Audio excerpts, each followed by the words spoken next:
Okay, thank you. Yeah, I'm sitting in a funny little world here where I don't see much. All right, well, good morning, everyone. This is Commissioner Starr. Today is Tuesday, November 15th, 2022, and we'll call this meeting to order at 8 a.m.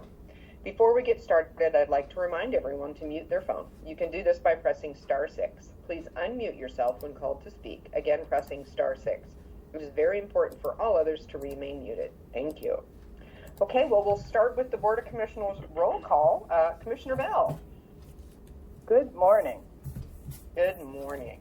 Commissioner Yamamoto will not be joining us today. He is driving to the Association of Oregon Counties Conference, where Commissioner Bell and I are already here. So we are sitting in downtown Eugene this morning, looking out at a beautiful sunny day and lots of colorful leaves. All right, so we will jump in and get started on this call with Adventist Health. Eric Swanson, are you with us today? I am. Good morning, Commissioner. Good morning. Hey, we have 14 patients in the hospital today, less than 3 COVID admissions this morning, no patients boarding in the emergency department, 8 surgery cases today, all are elective or non-urgent. Our ambulance crews did 5 911 transports yesterday, 2 transfers, and 2 transports home. The most recent COVID hospitalization data comes from November 9th, and the number of hospitalized patients with COVID-19 across Oregon is 229, which is 4 more than yesterday. There are 28 COVID-19 patients in intensive care unit beds, which is 2 less than yesterday.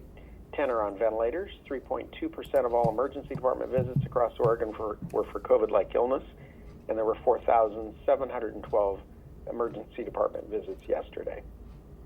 There are 18 available adult ICU beds out of 345 total for Region 1, that's 5% availability, and 83 available adult non-ICU beds out of 1,898, that's 4% availability. One of the things I want to share with you this morning is if you walk through our hospital or some of our clinic locations, you'll find that we have some new furniture in our hospital. We, through some COVID grants, we have upgraded some of our waiting room furniture so they can actually be cleaned effectively. During the last 2 years, the enhanced cleaning that we've done damaged a bunch of furniture, and so we were thankful that this COVID grant was available for us to purchase new waiting room furniture so it looks better, it's cleaner for our patients and guests, and should stand up better to the wear and tear of our cleaning. So that is all I've got for you, unless you've got questions for me this morning. Thank you, Eric. Does anyone have a question for Eric? Good morning. This is Mary Faith. Oh, go ahead, Mary Faith, please. On the subject of the waiting room furniture, Eric, I just wanted to say thank you for the donation.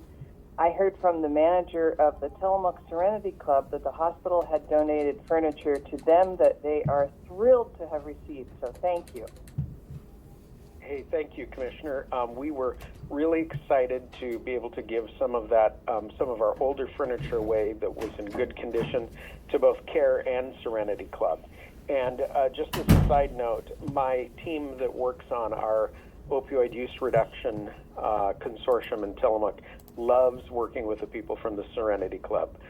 They have been an excellent partner, and they just enjoy those interactions. So, again, we're thankful that we could pay it forward.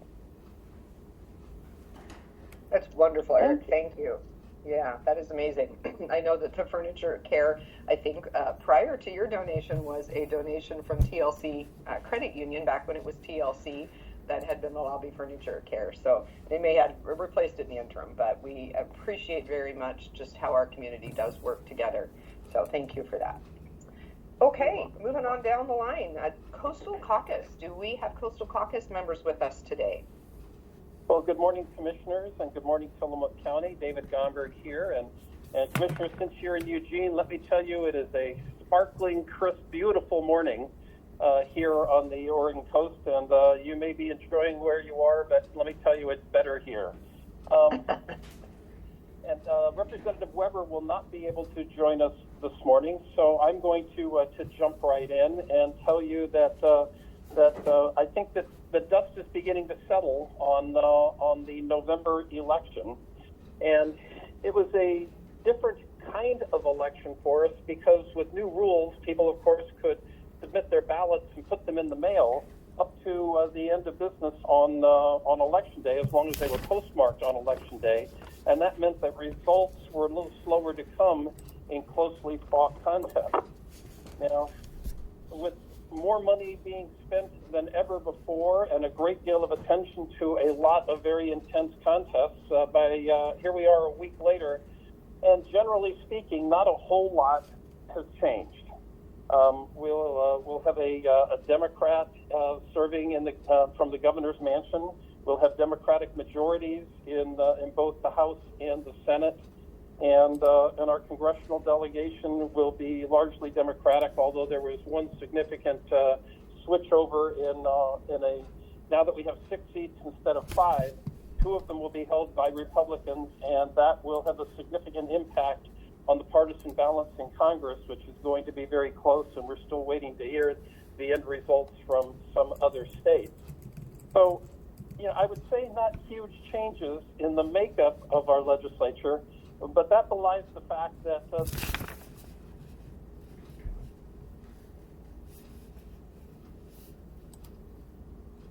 there has been record turnover the last 3 elections, but coming in January, I'm hearing that as many as half the members in both chambers will be new or will not have served during what I would call generally a regular legislative session, because we were so restricted during COVID.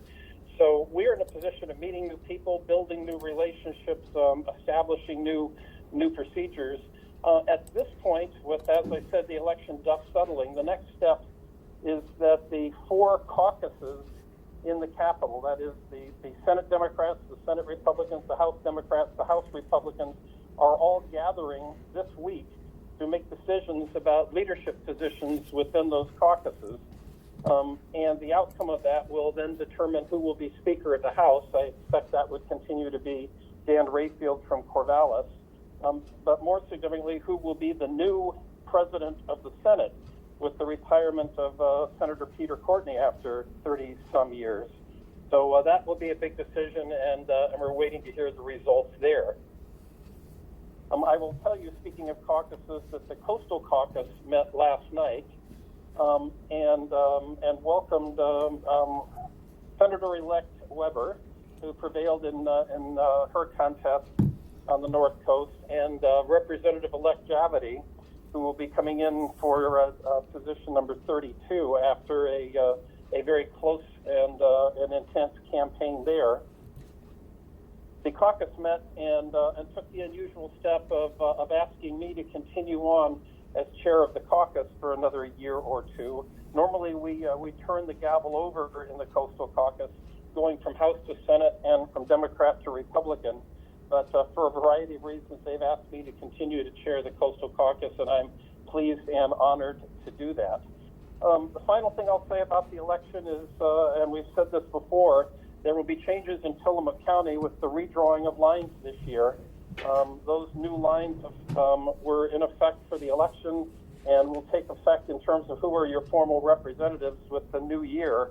And Tillamook County will be consolidated so that rather than having 2 senators and 2 representatives, you'll only have 1 senator and 1 representative. Again, that will be Senator Weber and Representative Javity, and they will formally be sworn in at the very beginning of the year. So, those are the comments I wanted to share with you regarding the election. At this point, legislators are gathering. They're working on bills. They're working on committee assignments. They're even working on things like choosing who gets what desk, what office, and what parking spot.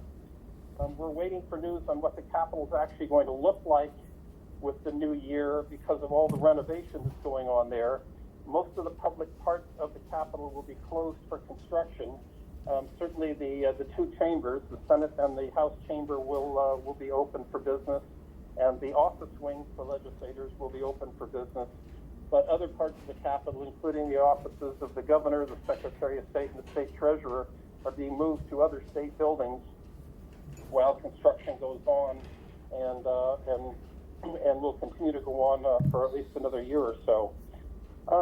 Finally, Commissioners, let me tell you, with the change of time and the change of seasons, it is remarkably beautiful out here at the coast. But I think most of us are doing more driving in the twilight hours, either before the sun is really up or before it really goes down. I've been going back and forth to Salem more frequently, and I will tell you the roads, particularly in the morning, are slippery and it's cold out there. And I just would urge everybody to use just a little extra bit of caution on our highways. I don't want anybody to become an insurance statistic in the next few days. Drive more carefully. Twilight hours, when more people are commuting, make sure you got your lights on so that other people can see you, and be particularly careful around crosswalks where it's harder to see people stepping out into the street. It's a time for extra caution, and I would urge you to exercise that. So I hope you have a great conference in Eugene with the Association of Oregon Counties, and I pause at this point to see if anybody has any questions for me. Thank you, Representative. Any questions for Representative Gomberg? I don't have any questions, but Representative, I just wanted to say that I am delighted that you will remain as chair of the Coastal Caucus. I think that's a wonderful solution, and I'm grateful for your service. Well, I appreciate you saying that. I just wanted to close by saying thank you so much to all of our election workers, the county clerk, everybody in the elections division, all the volunteers, all the poll watchers who helped us through this intense election season and did wonderful work. And I so do very much appreciate everything that they do, not just during elections, but every day of the year to make sure that our democracy works as it should. So thank you to all the good election people out there. Thank you, Representative. I 100% agree. We have safe, fair elections in Oregon. It really is on the shoulders of our elections workers. And I had the opportunity during the election to visit just a little bit with some of the folks who were volunteering to be observers. And it takes everyone. So appreciate everyone as well. And again, I would like to echo Commissioner Bell's sentiments, which is we thank you for continuing to serve as the chair of the Coastal Caucus. You have been an advocate for Tillamook County as you have served us. We are sorry that with the lines being redrawn that you are no longer our representative, but we will look forward to Representative-elect Javity stepping in and taking on that role. But we know that part of your heart's with Tillamook County, so we appreciate that and appreciate that as you move on to continue to chair the Coastal Caucus. Okay, with that said, we will be reaching out to Representative-elect Javity and inviting him to join this meeting as soon as he is able. And of course, Senator-elect Weber already works with us, so we'll look forward to her joining us again, hopefully next week. All right, so we will move on to the Tillamook County Community Health Center. Do we have Marlene or Ed with us today? Yes, good morning, Ed's here. Good morning, Ed. Well, good morning. Well, as of the 9th of November, community transmission of COVID-19 remains high due to a test positivity rate over 10%. We had 18 new cases of COVID-19 and a test positivity rate of 19.72 measured over the past week for Tillamook County. However, community level of disease impact is still low. We've had with 0 new COVID-19 cases admitted to the hospital and 0.2% per 100,000 staffed inpatient beds occupied by a confirmed COVID-19 patient. So the CDC provides these measurements per the CDC's COVID-19 community levels map tool, and that helps individuals to make decisions about their personal risk and safety. So with a low impact of COVID-19 in Tillamook County, the recommended actions by the CDC include to stay up to date with your COVID-19 vaccines, get tested if you have symptoms, wear a mask if you have symptoms, a positive test, or exposure to someone with COVID-19, and then wear a mask on public transportation and in healthcare settings. Individuals also may choose to wear a mask at any time as an additional precaution to protect yourself and others. Even though our large capacity vaccine clinics have ended for the year, it is still important to stay up to date with vaccinations, as this is the best protection against flu and COVID-19 as we move into the winter and begin to consider gathering for the holidays up ahead. Hospitals and counties across Oregon are experiencing an increase in circulating respiratory viruses that include the flu, RSV, and new subvariants of COVID-19. Health experts do expect COVID-19 transmission to increase as people gather indoors and immunity from vaccination and previous infection starts to wane. Bivalent boosters continue to offer protection against severe illness and hospitalizations of new Omicron subvariants, but past monovalent vaccines don't seem to offer much protection. So we're still researching or getting the research that's published, but not peer-reviewed yet. We do anticipate far fewer peak hospitalizations than we saw during the Omicron and Delta.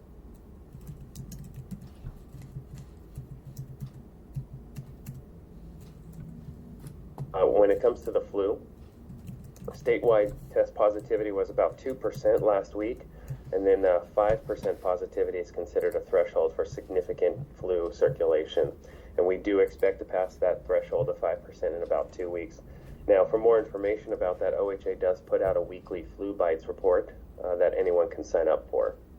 Now, there's RSV as well. You may have heard that on the news, but RSV has caused pediatric hospitalizations to more than triple between October 29th and November 5th. So yesterday evening, Governor Brown did issue an executive order that helps hospitals, healthcare workers address the rise in these pediatric cases of RSV and hospitalizations. This order gives hospitals flexibility and support in face of rising pediatric cases of RSV in Oregon and across the country. So we'd like to take this opportunity to remind that if you are feeling ill with flu-like symptoms, please stay home and contact your healthcare provider to see about potential testing options. If you do test positive for COVID-19, please follow the 5-day isolation period and 5 days of mask wearing afterward.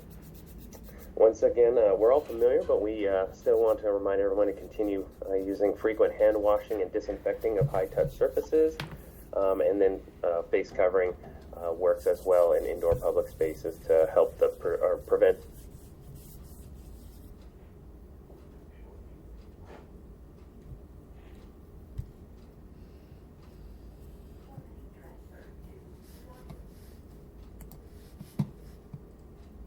This Thursday, the 17th, is the Great American Smokeout, which is an event dedicated to helping people take the first step towards quitting smoking.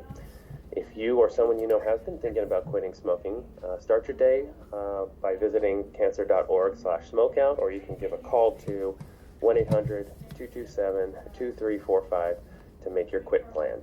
And then Oregon has its own quit line by calling 1-800-QUIT-NOW or texting READY to 200-400, and that's available 24/7 to provide coaching and support in many languages. So that's our health department update. We'll turn it back over to you, Commissioner. Thank you, Ed. Appreciate that. Any questions for Ed this morning? Okay, not hearing any. We will move on to Nehalem Bay Health Center and Pharmacy. Gail, are you with us this morning?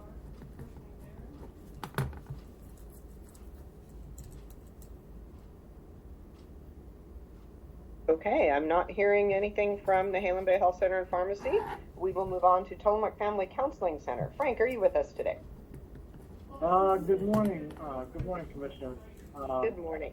This is Frank Hanna-Williams, Director of Tillamook Family Counseling Center, Behavioral Health Services for Tillamook County residents. You can call us for information about services, appointments, by calling 503-842-8201 or 1-800-962-2851. I want to mention that our Active Parenting series has just started recently, and it is for parents of youth who are between the ages of 5 and 12. We have a good group this time, and it's a pretty sizable group. There are 14 parents who are involved in this group series. And I also want to mention the QPR, which is the Question, Persuade, Refer, which we do on an ongoing basis, and that relates to learning the skills and the information that one needs to be a good neighbor and be supportive of your neighbors in relation to the concerns related to suicide prevention. I was just looking over some of the data. Since we've started QPR, done a little bit over a year now, about a year and a half. We have completed the training of 229 Tillamook County residents. So we want to continue with that and continue to do a pre and post test, And what we noticed most is that people seem to be able to feel that they've learned some skills that they didn't when they started. And it's simple. It's about an hour and a half. The process allows for some questions and some simple learning, the kinds of questions that one would ask and when they were talking with someone, a neighbor, about being concerned about them. So, 503-842-8401, and I will take any questions if they have, if you have any. Thank you, Frank. Any questions for Frank?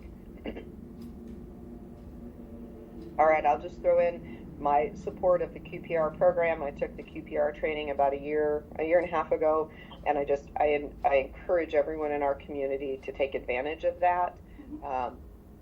You know, it's a scary idea to think that you might ask someone, are you thinking of self-harm? And because you're not sure what you would say next. And what QPR really does is help you find some ways to ask those questions that maybe feel more comfortable to you, as well as provide you with the information as to what you can say next and how you can refer people to support. We have nearly 27,000 people in Tillamook County. Wouldn't it be amazing if we could get 30 to 50% of those folks trained in QPR? I know that whenever we have whenever we have a death by suicide, it is really impactful to our community, and we all, it breaks our hearts, and we think, wow, couldn't we have stopped that? And the answer is QPR is one of the ways that we can have an impact on that. So if you have not taken the QPR training, please take the training and prepare yourself to help those around you. Okay, off my soapbox there, we will move on to the Sheriff's Office. Sheriff Brown, are you with us today, or possibly under Sheriff Kelly?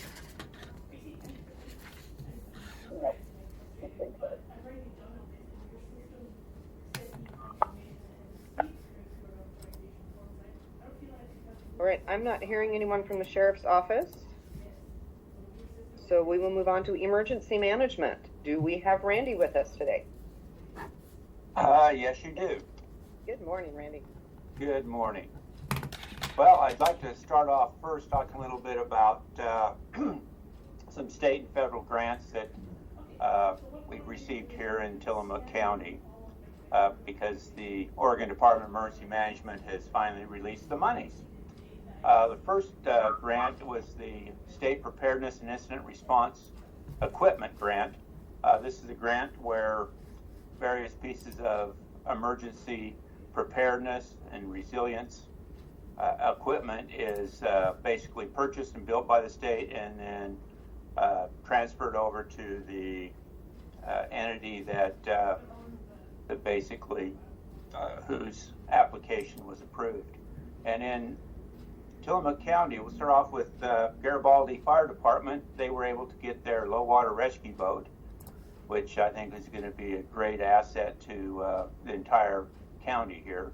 City of Manzanita got a portable generator. The big winner was South Tillamook County Emergency Volunteer Corps. They ended up getting 3 portable generators, 2 of them being solar powered. And of course, just little old me, we ended up just getting a portable light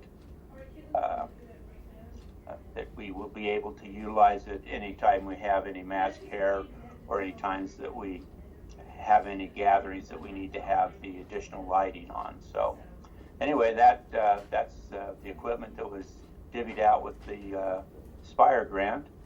The next one was the Homeland Security Grant Program. That Spire, there's no money that needs to be spent by any of these groups. They just have to make sure they maintain and insure them. Anyway, okay, Homeland Security Grant. Again, this is a non-matching fund grant, and they finally approved it, and so we can start spending this money. It was a total of $32,798, and we're going to purchase a credentialing and asset management program for the county. We're also going to be building some high-frequency radio go boxes. This will assist in gaining countywide high-frequency coverage. And the last grant is the Emergency Management Performance Grant. This is a 50% matching grant, and it's ongoing through the year, and it totals roughly $69,244, and it's used for personal services here in the county, which is basically my salary. So we like to have that grant there. So I think the county's really headed in the right direction with this. The equipment and material of these grants are going to help us to provide a big push in the right direction for emergency preparedness and resilience. Now, we have beautiful sunshine weather this week, not too much rain, but next week's a little different story. By the end of the week, November 24th and 26th, is our first go-around of the king tides. And they're predicting that high tide will go from 7.5 feet on the 19th to a steady rise to 9.7 for that duration of the king tides, 24 through the 26. So we're also supposed to get rain all week, so we need to, I'll be keeping an eye on the rainfall amounts and the river levels. And hopefully, it won't all align. Last year and the year before, unfortunately, we had a lot of rain coupled with the king tides, which did produce some flooding here in the county. So hopefully, the rains won't be as great, and we will see minimal flooding. But again, we need to be aware that that is going to be a possibility once these king tides come in on the 24th. So resist the temptation to go out on one of the jetties and take beautiful pictures, because the Coast Guard will probably end up getting you fished out of the bay. So be extremely careful along the beaches and in our jetties during these king tides. So, and that's all I have for today. Thank you, Randy. Does anybody have any questions for Randy this morning? Hearing none, we will move on to the Board of Commissioners report. Commissioner Bell. Good morning, thank you. Well, as Commissioner Scar said, she and I are in Eugene for the Association of Oregon Counties annual conference, and I'll just talk about that for a minute. I'm really glad to be here. It's a great opportunity where commissioners from all 36 Oregon counties get together once a year, and we have classes and workshops to talk about things that all of the counties are working on, that we all have in common, and to hear what's working in each other's counties. So it's a really great opportunity to learn from each other.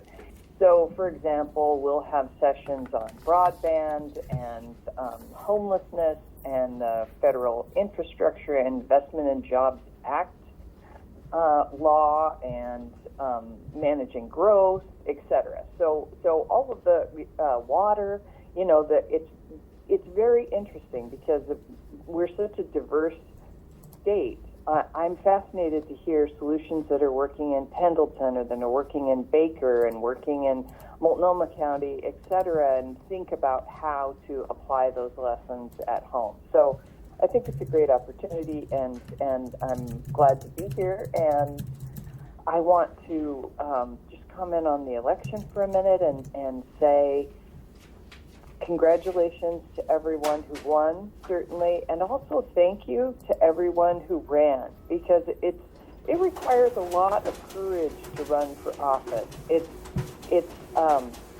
uncomfortable to put yourself out in that way and to expose yourself to, especially to a lot of the vitriol that happens on social media, and to feel exposed and vulnerable in that way. And there were a lot of people on the Tillamook County ballot for all kinds of things. And as I read through the ballot, I just felt so proud of everyone who put themselves out there and ran for something. So thank you. Thank you for being willing to take the risk, and thank you for being willing to be of service. And I hope that folks who did not win in this election will find other ways to be of service, because we need all of you. We need everyone who's willing to be of service to make our community what we want it to be. And so thank you everyone for running. And I talked to Tassie O'Neill, our county clerk, yesterday about the election. There are several things that were very, very close, and there's one Tillamook City Councilor race that's tied. and there were a couple other things that were one apart, which really points out that every single vote counts. And I know sometimes people don't believe that. They think, oh, my vote doesn't matter, it doesn't, but it does. And it especially does in local elections, because there were races that came down to one vote, or that are in fact actually tied. So every single vote does count. And Cassie said that the votes that are very close, I think she said within 1/5 of 1%, will necessarily be recounted, and so her office is recounting all of those votes, and they will certify the election December 1st. So it's because the laws changed about how people can vote, it stretches out the process. So we have to wait until December 1st for official results for those things. And if Cassie's on, I would welcome her to come on and take the rest of my time to talk about that, about certifying the election and how to parse out the votes that were really close. So Cassie, are you with us this morning? Good morning, Mary Faith. Yes, I am, and thank you for touching on the election and the information that we talked about yesterday. Yes, we do have several close election results, and as a clerk, you never really want to have that happen, but when you do, we have it happen more often than you would think. I'm glad that you pointed out that yes, every vote does count, and so we had some definitely close. The one in the city of Tillamook is tied, so we will be running those ballots through the rest of the ballots that we have on December 30th, which would include anyone who did not sign their envelope or their signature did not match. We have sent them letters. They have till November 29th to take care of those with us. And if they do that, those would be included in the rest of the ballots that we plan on processing, which is anyone who turned their ballot in any other county. We are required by law to send those in trackable mail to each other, as well as the postmarks that we received after the election as well. So those will be the ballots that we'll be processing and finishing up. I do plan on certifying the results on December 1st. We will, as we have always, with the close races that we do have, we will be going through and confirming that those numbers are correct. And then by law, we do have to do, if they end up being 1/5 of 1% difference, we are supposed to do an automatic recount by law. But usually I've already done that in order to just make sure that before I certify the results that they are correct. So we will be doing that as well. That's what I can think of to tell you at this time. So stay tuned for the 30th and December 1st for the final results. And then the Secretary of State's office has their timeline when they have to certify the results, which I believe is December 15th. And so if there's any questions, I'd be happy to answer them as well. Thank you, Tassie. I appreciate that. Are there any questions for Tassie?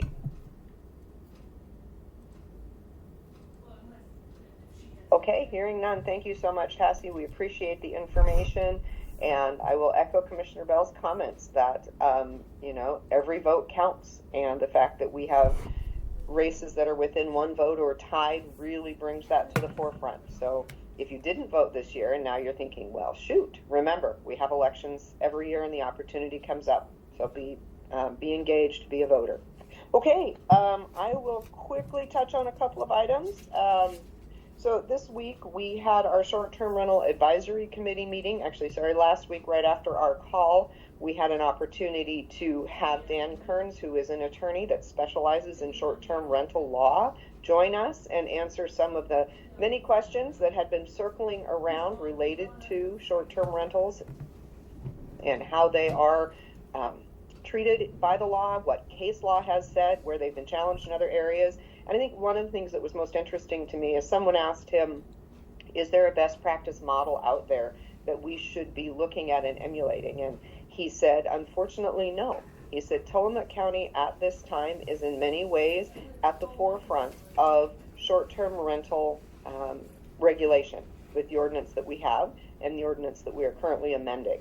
So it tells us that we're doing a good job. There's no one that's doing it better than us right now, but it also tells us that this is an emerging field of legal challenges, and as careful as we will be, there's certainly a chance that we will end up being the next case law. Let's hope not.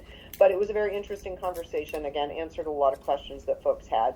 If you're interested in that, the recording to that is available, or if it's not yet, it will be very soon on the Community Development webpage on the Short-Term Rental tab. You can listen to that recording. We had such an amazing public response to that meeting. We packed our room at the library, as well as had many people online listening. So we will be moving our short-term rental advisory committee meetings out to the Port of Tillamook Bay in order to accommodate more public to join us if they would like to do so. We will continue to have the online option as well, which is always available for folks to listen in. We also take public comment at those meetings at the end of the meeting, as well as we take written public comment, and that can be sent either to the commissioners' comments email, or you can send it to Lynn Tone through Community Development. All of those public comments get distributed to the entire committee, so we have a chance to see them.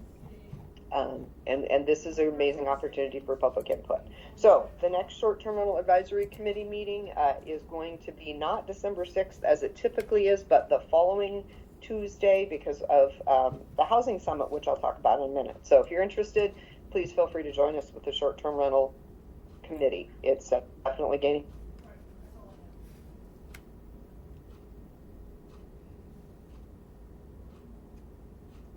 That will happen in the first 6 months of the coming year.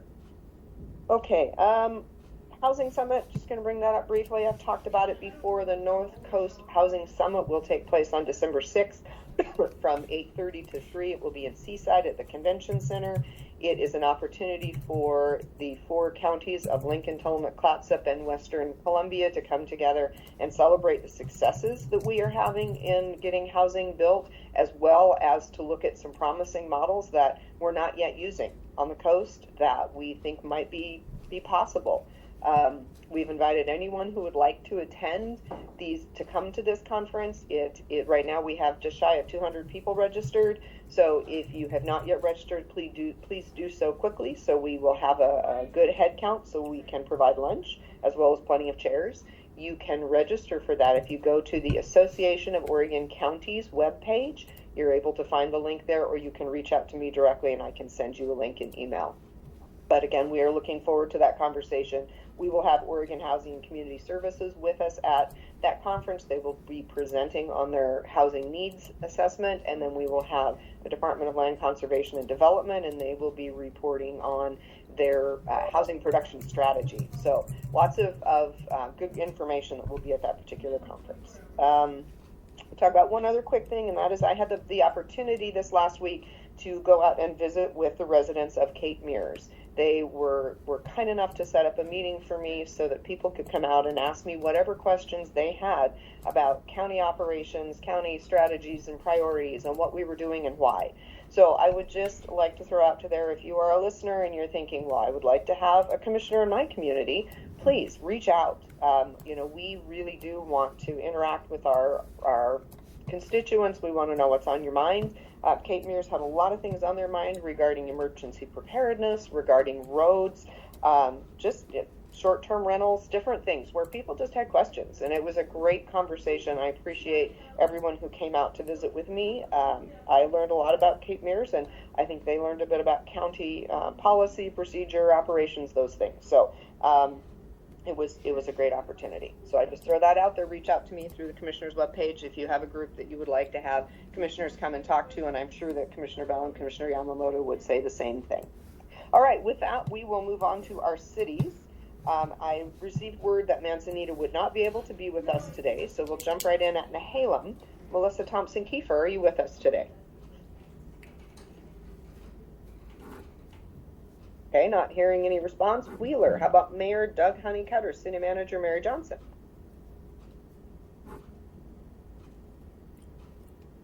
moving on down the line, Rockaway Beach. Do we have Mayor Sue Wilson?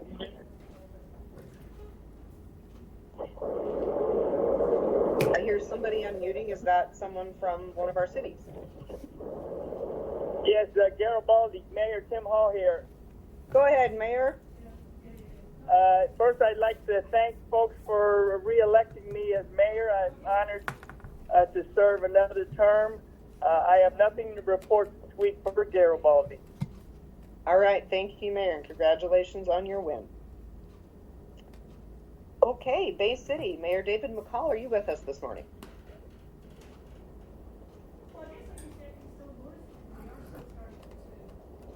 All right, not hearing anything there. I know that City Manager Nathan George is unable to be with us today, so we will wrap up with South County. Doug Olson, are you with us? Good morning, Commissioner. Yes, I am. Good morning. It is a nice morning. One comment on the election. I think most of us had winners and losers and disappointments and happiness and all, and some people said the end of the world was coming if certain things didn't happen. Well, I got up the next morning and right on schedule, the sun came up, the tide came in twice that day, and I guess the Republic rolls on, so we're okay. So the second thing I would say, I'll put on my Tillamook PUD director hat for a moment. Although it's a beautiful day today, there's blue sky. I don't see a cloud in the sky down here in South County. We know that bad weather will come, and I'll report that our Tillamook PUD people are just like a lot of other first responders. They've had meetings, planning sessions, and they know exactly what's going to happen when power goes out. They have a system of where they start to fix it, and they go out sometimes at considerable risk to their own health and safety. So they're ready to go, and so I just want to assure people across Tillamook County that your PUD is up and ready and prepared. We've got the proper supplies, equipment, and dispatch instructions, and so when we do lose our power, which I'm pretty sure will happen because it does every year, somebody will be right on it and they'll fix it. It may take a few hours, might even take the better part of a day, but it will be taken care of, and so I think we're ready for winter as well. So thank you very much, Commissioner. Thank you. We appreciate that, Doug. And I understand from some of the Facebook posts I read this morning, we're having some east winds over there today. So you never know. PUD may actually get called out today if those winds are consistent and find themselves a soft branch here and there. So we definitely appreciate the work of PUD. Okay, with that, we will wrap up this call. I would like to thank KTIL for broadcasting and everyone for attending. Get out there, enjoy this beautiful day, and we will look forward to meeting with everyone again next week. Thank you so much. We will adjourn this meeting at 8:43.